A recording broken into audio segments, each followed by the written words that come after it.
Komið þið sæl og verið velkomin í þáttinn Græðum landið, þátt landgræðslu ríkisins á INN.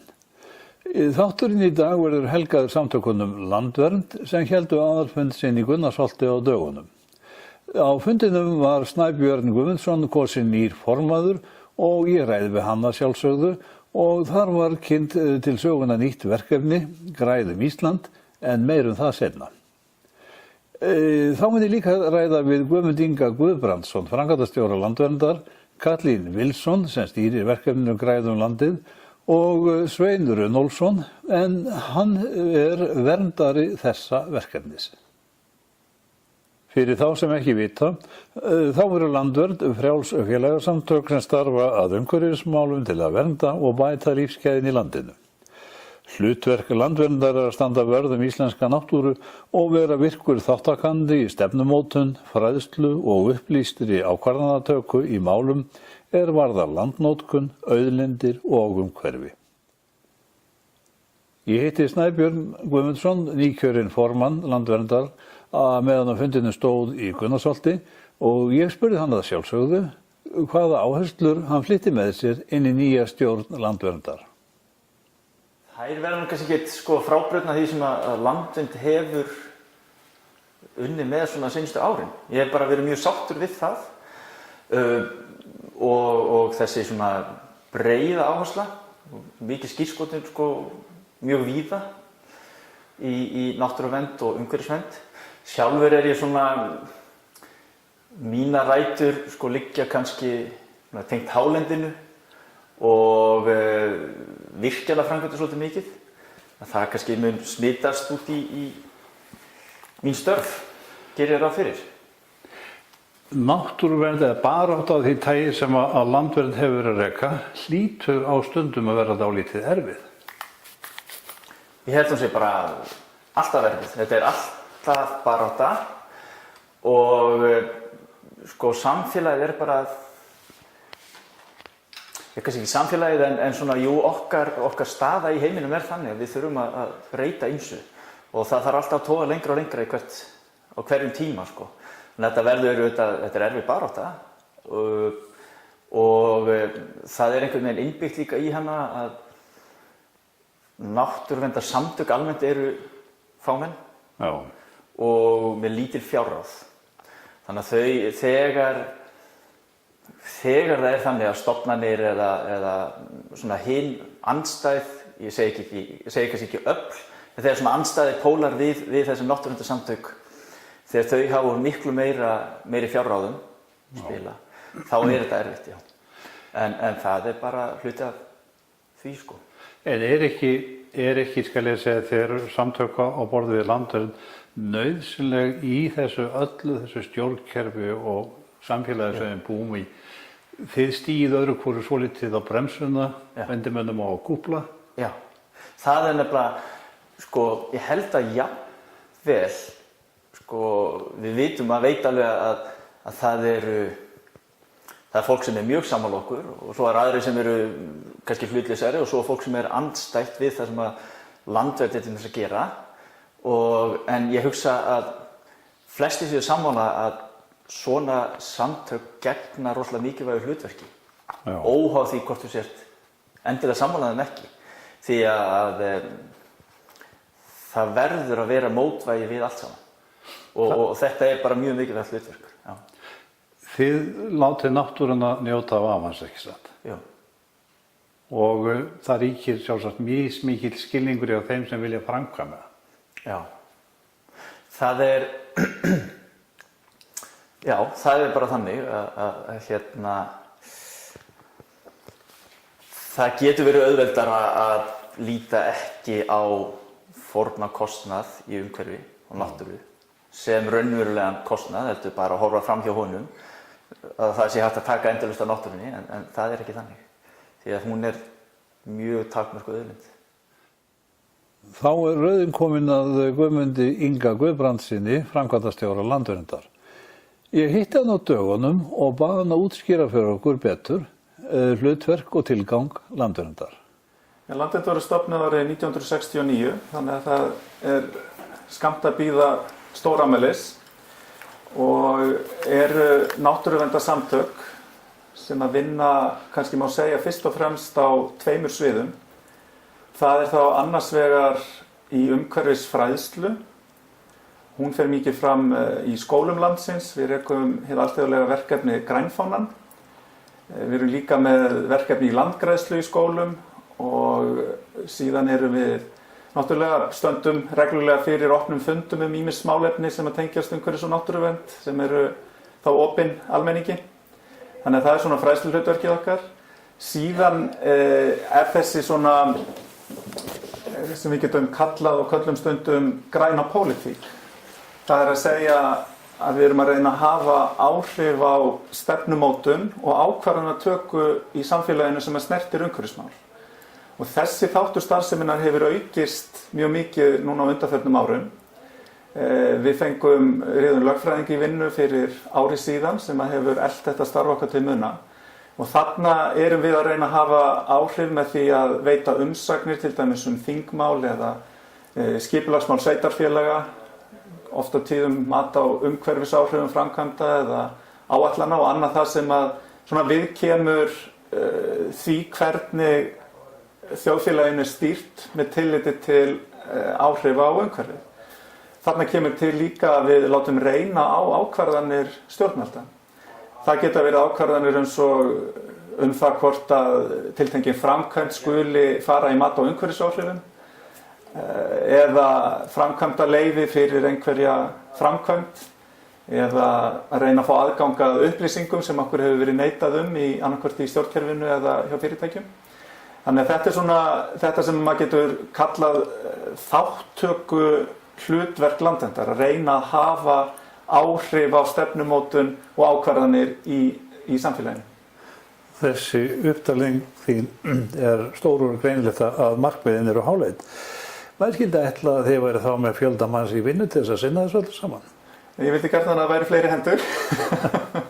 Við erum náttúrulega félagasamtök, þannig að það stjórnin til dæmis hún í sjálfboðaliða vinnu, en svo erum við með skrifstofu, við erum með starfsfólk, ég framkvæmdastjóri og síðan við erum með 10 manns í svona cirka 7 stöðugildum og það rokkar svolítið á milli. Flestir vinna að fræðslumálunum, þannig að það eru sennilega svona, ætli sé ekki 5 stöðugildi í því og kannski 2 í hinu svona cirka, kannski ekki alveg svo margt í þáttökunni.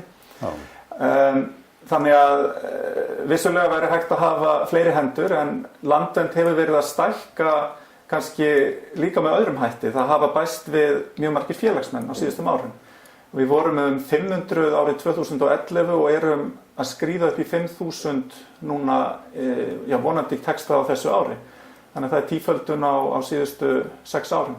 Af hverju ætti ég að hafa áhuga á að gerast félagsmaður í Landvernd? Ég myndi segja að þú ættir að gerast félagsmaður í Landvernd til þess að styðja við það að það sé starfsemi sem að sýnir bæði stjórnvöldum og fyrirtækjum aðhald. Þú ert kannski ekki 100% sammála allt sem að við gerum, en þú veist þá allavega að það hópur og félagasamtök sem að stuðla því að það sé aðhald sem að öllum nauðsynlegt. Og síðan líka náttúrulega sem að ég held að sé algjörlega óumdeilt að stuðla meiri fræðslu umhverfis- og náttúruverndarmál í samfélaginu. Það geta verið náttúrulega svona verkefni sem ég nefndi áðan Grænfánin sem rekin yfir helmingi allra skóla á Íslandi. Og þar verið í rauninni að hjálpa og aðstoða nemendur og allt skólasamfélagið við að ná árangri í umhverfismálum í eigin ranni. Það getur verið allt frá því að flokka sorp og spara rafmagn upp í það að fara í markvissar aðgerðir til að draga úr útlosun gróðurhúsalofttegunda eða fjalla áttagana sín og hvernig það tengist samskiptum manns og náttúru. Og svona get ég lengi talið, eða landgræðsla eða hvað það sem við viljum nefna. Sýna fjölmiðlar ykkur áhuga? Já, fjölmiðlar sýna okkur áhuga, kannski sérstaklega þeim hluta starfsemina sem meiri styrum, þar sem að ræða í þeim tilfellum sem við í sumum tilfellum, reyna að tala þetta rétt, segja þetta rétt, í þeim tilfellum þar sem að við erum að véfengja ákvarðanir og erum að kæra stjórnsýslu ákvarðanir til óháðrar úrskurðarnefndar, að þá það svona það sem að kannski oft á tíðum vekur meiri áhuga fjölmiðla, af því að það eitthvað sem að eru kannski ekki hinir aðilarnir ekkert endilega alltaf sammála. En við fáum líka athygli fjölmiðla á mörg af þeim svona fræðsluverkefni sem við gerum. Til dæmis nú nýverið hleyptum við á stokkunum norrænu strandhreinsiverkefni sem að við þróuðum yfir í verkefnið sem að Íslendingar gætu allir tekið þátt í hvar sem á landinu, að hreinsa strendur, og köllum þetta Hreinsum Ísland. Já. Þetta var hálfsmánaðar svona átaksverkefni sem að var í gangi núna í loka apríl og byrjun maí og gekk einstaklega vel. Þannig að það dæmi líka verkefni sem að náði athygli fjölmiðla, sem mjög ánægilegt. En ef ég félagsmaður þá tala pæja vit sem alla þessa atburði strax get tekið þátt. Þú getur tekið þátt, já, það náttúrulega meiningin að reyna að hafa vettvang fyrir fólk til þess að taka þátt, og í því skyni erum við til dæmis líka núna nýbúin að koma á laggirnar sem að við hleyptum á stokkunum verkefni eftir aðalfundin okkar síðastliðinn laugardag, sem að einmitt sjálfboðaliða verkefni í landgræðslu, þar sem að við erum að fá bæði ferðamenn, innlenda og erlenda, skólahópa, sérstaklega erlendis frá núna til að byrja með, en viljum gefa líka Íslendingum og félagsmennum okkar tækifæri til að taka þátt í þessu verkefni sem að snýst landgræðslu. Eitt af þeim verkefnum sem hefur ratað nokkuð á síður fjölmiðla eru verndarsvæði Mývatns og Laxár. Það mál ekki búið. Nei, því máli ekki lokið, og það í rauninni kannski tvennt þar sem að við höfum látið okkur varða núna á síðustu missurum. Það annars vegar skólpmálin í Mývatnssveit, þar sem að að ræða náttúrulega bæði frárennslismál frá annars vegar sveitarfélaginu sjálfu eða íbúunum, og svo hins vegar frá hótelum sem að hafa verið byggðar nýlega. Og þarna höfum við verið að benda á meðal annars að hótelin þurfi að uppfylla allar ströngustu kröfur sem að hefur ekki verið í öllum tilvikum. Þannig að við höfum verið að láta reyna á ákvarðanir sem að lúta að þessu. Já. Og í okkar huga það alveg grundvallar atriði að starfsemi, atvinnustarfsemi sem að hefur í för með sér mengun inn á verndarsvæði Mývatns og Laxár, að fyrir þessa mengun eiga fyrirtæki sjálfa borga, meðan að það sé kannski eðlilegra að ríkið í ljósi þess að þarna mjög mikilvægt verndarsvæði á landsvísu og alþjóðavísu að ræða, aðstoði sveitafélagi sjálft við þá hreinsun sem að kemur frá íbúunum. Já. Svona greinum þarna á milli, og við skiljum það náttúrulega að þarna að ræða mjög stóra fjárhagslegan pakka fyrir sveitafélagi. En á sama tíma þá segjum við líka að á meðan að ekki hægt að koma upp þeim búnaði sem að til þarf, að þá eigi að skoða eins og gert var í vatni í Japan, þar sem að líka að finna kúluskeið, hreinlega að keyra skólpið í burtu til þess að það fari ekki í vatni. Það lykilatriði þangað til að búið að koma þessum málum í réttan farveg. Annað baráttumál ykkar eru bakkalínur. Þar hafið þið líka látið í ykkur heyra. Bakkalínur í rauninni samheiti yfir háspennulínur sem að Landsnet fyrirhugar að reisa frá Kröflu að Þeistareykjum og svo frá Þeistareykjum niður að Bakka við Húsavík. Við höfum látið okkur þetta mál mjög mikið varða, þar sem að umhverfismati sem að gert var á sínum tíma fyrir 2010 gerði ráð fyrir álveri niður á Bakka, en nú náttúrulega miklu umfangsminni starfsemi sem þar fyrirhuguð með kísilveri PCC. Og þar með sjáum við að það opnast möguleikar á að reyna að fara með minni mannvirki þessi svæði, eða þá, og það önnur breyting sem hefur orðið á þessum tíma, að kanna að setja hluta af þeim í jörðu með jarðstrengjum og sneiða þannig fram hjá verðmætustu svæðunum, og þar höfum við verið með Leirhnjúkshraun í huga til dæmis, að línan færi meðfram hrauninu eins og hægt og síðan í jörð nær Mývatni sjálfu. Þar með væri hún í hvarfi þar. Það svona ein leið sem við höfum bent á. En númer 1, 2 og 3 og þá erum við að benda á það að umhverfismatið stórgallað og við teljum að umhverfismatið standist ekki umhverfismatslöggjöfina einfaldlega vegna þess að það var ekki kannað hvort að hægt væri að fara með, eða hvar væri hægt að setja jarðstrengi. Og þar með erum við ekki að leita leiða til þess að lágmarka umhverfisáhrifum eins og hægt sem markmið umhverfismatslöggjöfunar. Og við höfum fordæmi núna frá Suðurnesjalínu, lagningu háspennulínu á Suðurnesjum, þar sem að Hæstiréttur hefur dæmt að Landsneti hafi borið að umhverfismeta jarðstrengi og umhverfisráðuneytið hefur vísað því til skipulagsstofnunar, beintið til skipulagsstofnunar að umhverfismatið Blöndulínu 3 frá Blöndu til Akureyrar sé ábótavant hvað þessi jarðstrengsmál varðar. Þannig að við höfum bent á af hverju á náttúra Mývatns- og Kröflusvæðisins að líða fyrir mistök fortíðarinnar. Þannig að þarna teljum við að sé mjög mikilvægt að þetta sé endurskoðað og bentum fyrst á það árið 2015. Þannig að það hefur nú alveg gefist tími til þess að gera það en fyrirtækið ekki fallist á það. Það má segja að ykkar hlutverk sé að standa vörð íslenska náttúru og það gerir þið greinilega. Og ef ég fletti til dæmis áskýrslu ykkar sem kom út núna fyrir skömmu þá sé ég að verkefnin eru mýmörg og miklu fleiri heldur en mig hafi grunnað. Segðu mér í örfáum orðum varðandi loftslagsverkefnið. Hvað það? Hvað að gera þar? Já, árið 2013 hófum við verkefni sem að stuðlar að því að aðstoða sveitarfélög við að setja fram markmið og aðgerðaráætlun samdrátt í útlosun gróðurhúsalofttegunda í sínum ranni.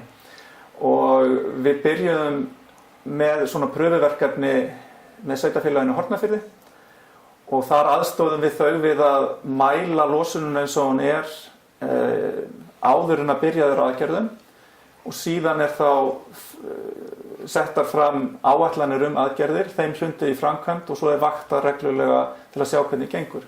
Þannig að í fyrra skrifuðum við undir samning við þau að þau ætla að draga úr losun 3% árlega fram til ársins 2018 og svo verður það endurskoðað að þeim tíma liðnum. Og markmiðið okkar svona í framtíðinni að geta stuðlað að því að sveitarfélögin í landinu geti orðið það sem væri hægt að kalla kolefnishlutlaust. Það að segja þegar það búið að draga eins mikið og hægt úr losuninni að þá verði bætt fyrir það sem að afgangs með aðgerðum til dæmis í landgræðslu eða endurheimt skóglendis eða jafnvel endurheimt votlendis, svo dæmi séu nefnd. Þannig að mér sýnist öllu að ykkur mun ekki skorta verkefni á næstunni. Nei, ég held að okkur skorta ekki verkefni, það alveg rétt. En ykkur skortur örugglega fleiri félagsmenn, þannig að ég ætla bara að leyfa mér að hvetja sem flesta að fara á heimasíðuna okkar og hver hún? Landvernd.is. Og þá það verkefnin sem ýtt var úr vör á aðalfundi Landverndar í Gunnarsholti. Katrín Wilson stýrir þessu verkefni, en hvers konar verkefni þetta? Þeirri spurningu svarar Katrín. Þetta nýtt verkefni hjá okkur á Landvernd og það mjög spennandi því þarna koma saman margir þættir. Það sem sagt ekki bara landgræðsla, ekki bara sjálfboðaliða vinna og ekki bara sjálfbær ferðaþjónusta, heldur þessi hópar af fólki sem komu með okkur í landgræðslu, sjálfboðaliða vinnu í landgræðslu, þau læra. Við verðum með fræðslu loftslagsbreytingar á Íslandi og hvað vistheimt eða endurheimt vistkerfis, hvað það þýðir að gróðursetja birkiskóg og hvað það að binda mikið kolefni til að sem sagt leggja sitt af mörkum fyrir ferðina til Íslands. Þannig að þetta fyrst og fremst hugsa fyrir útlendinga eða hvað? Það kannski ekki fyrst og fremst, en við höfum fengið mestan áhuga hingað til frá útlendingum. Já. Þetta eru nemendahópar, háskólanemendur, þetta bara túristar og við að fara í samstarf núna við Ferðafélag Íslands til að fá líka Íslendinga. Já. En það sem þeir eru að gera sem þeir eru að láta fólk skilja betur, hvað er að gerast í heiminum, hvað er að gerast í andrúmsloftinu og svo framvegis? Já, við förum í sagnagarð á Gunnarsholti. Það sýning sögu landeyðingu og landgræðslu á Íslandi hjá landgræðslunni. Já. Og þarna sjá fólk myndir úr Íslands sögu sem sýna rosalega vel hvað þetta land hefur átt erfitt með að halda jarðveg og gróður og áhrif manna á því. Þannig að það að læra þarna hlutverk og hlutverk okkar í sögunni og svo mikilvægast hvað við getum lagt okkur af mörkum til að laga ástandið, bæta ástandið. Þannig að þessi hópar sem nú einn hópu komin og ég sá að þeir voru að setja niður birkiplöntur. Er það birkiplöntur sem þið ætlið þessum hópum að gróðursetja? Já, það bara birkiplöntur og það út af því að okkur langar að einmitt endurheimta vistkerfið sem var hér áður fyrir á Íslandi. Já. Og nú þegar erum við að vinna í Hekluskógar svæðinu og þarna erum við bara með birkiplöntur. Hafa margir hópar þá sýnt því áhuga að koma í sumar eða hvað? Já, allavega þetta ár svona pilot árið eða pröfukeyrslu árið og við erum með 10 hópa í ár. En okkur langar svo að stækka þetta og við erum að vinna í að þróa verkefnið og við erum að keyra til dæmis spurningalista með 3 starfsnema til að vekja athygli og svolítið markaðssetja okkur svo fólk veit okkur. Og þið hafið fengið bandaríska sendiráðið til þess að hjálpa ykkur? Já, bandaríska sendiráðið einmitt að styrkja þetta ár. Þannig að í ár eru ferðirnar að kostnaðarlausu fyrir þátttakendur sem alveg magnað og sendiráðið það að styrkja okkur út af því að þau vilja leggja sitt af mörkum í loftslagsmálum og svolítið koma sjálfboðaliða anda til Íslands sem ríkjandi í Bandaríkjunum og ég þekki það sem Bandaríkjamaður að ég ólst upp bara með því að fara í sjálfboðaliðavinnu helgar, það eðlilegt. En hér hef ég ekki séð eins mikið og bandaríska sendiráðið hefur áhuga á að vekja þetta upp svolítið. Þannig að þið eru sem sagt að leggja ykkar að mörkum til þess að vekja almenningu? Já, leggja hönd að plóg. Og græða Ísland? Algjörlega. Þú ert verndari þessa átaks? Já, og er afskaplega glaður og þakklátur fyrir að fá tækifæri til að leggja mitt að mörkum og leggja hönd á plóginn í þessu ögrandi verkefni. Og mér finnst þetta vel til fundið og ég trúi því að þetta muni skila miklum árangri. Og við Íslendingar erum svo óskaplega rík af illaförnu landi að verkefnin er ótrúðandi. Og heitið og verkefnin afar vel við hæði, græðum Ísland. Og heldur að gróður geti vaxið hérna? Já, við hefum, starfsfólk Landgræðslan hefur sýnt það í áratugi að það erfitt en það mun vaxa hérna. Þetta mjög snauð jörð og það þarf heilmikinn áburð til þess að fá gróðurinn á stað. Og sumstaðar þetta auðveldara og heldur en hér, en það líka hægt að finna erfiðari staði, þannig að þetta mun takast en það tekur sinn tíma. Ágætu áhorfendur, þá þessum 18. þætti af Græðum landi lokið. Ég þakka ykkur kærlega fyrir samfylgdina síðan áramót, en það getur vel verið að við komum aftur á skjáinn þegar haustar og þá með meira af landgræðslu tengdu efni. Þakka ykkur enn og aftur fyrir og ég óska að sumarið verði ykkur gjöfult og farsælt. Verið sæl.